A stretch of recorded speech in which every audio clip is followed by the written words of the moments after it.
ہر عظیم مرد کے پیچھے ایک عظیم عورت ہوتی ہے۔ ڈیٹرائٹ میں کام کرنے والا ایک نوجوان میکینک ہفتے میں $11 کماتا تھا اور روزانہ 10 گھنٹے کام کرتا تھا۔ لیکن یہ محنتی نوجوان اپنے گھر واپس آتے ہی آدھی رات تک ایک نئی قسم کا انجن بنانے کی کوشش میں مصروف رہتا تھا۔ جب اس کے والد جو ایک کسان تھے اس کی ان کوششوں کو فضول سمجھتے تھے تو اس کی بیوی واحد انسان تھی جو اسے حوصلہ دیتی تھی۔ وہ ساری رات اس کے ساتھ رہتی اور اسے ہمت بندھاتی تھی۔ جب سردیوں کا موسم آتا تو وہ اپنے شوہر کے لیے گیس لیمپ لے کر جاتی اور اسے روشنی فراہم کرتی جبکہ اس کے اپنے دانت سردی سے بچتے تھے۔ اس کا شوہر اسے مومنہ کہہ کر پکارتا تھا۔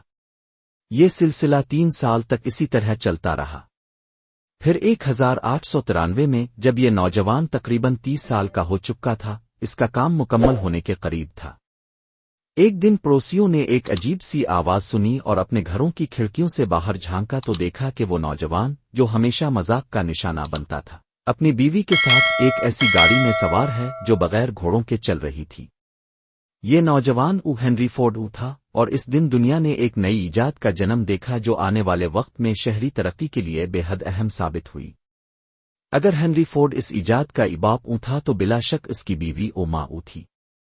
40 سال بعد جب ہنری فورڈ سے پوچھا گیا کہ اگر اسے دوبارہ زندہ ہونے کا موقع ملا تو وہ کیا بننا چاہے گا، تو اس نے جواب دیا، مجھے اس بات کی پرواہ نہیں کہ میں کیا بنوں، بس اتنا چاہتا ہوں کہ میری بیوی میرے ساتھ ہو۔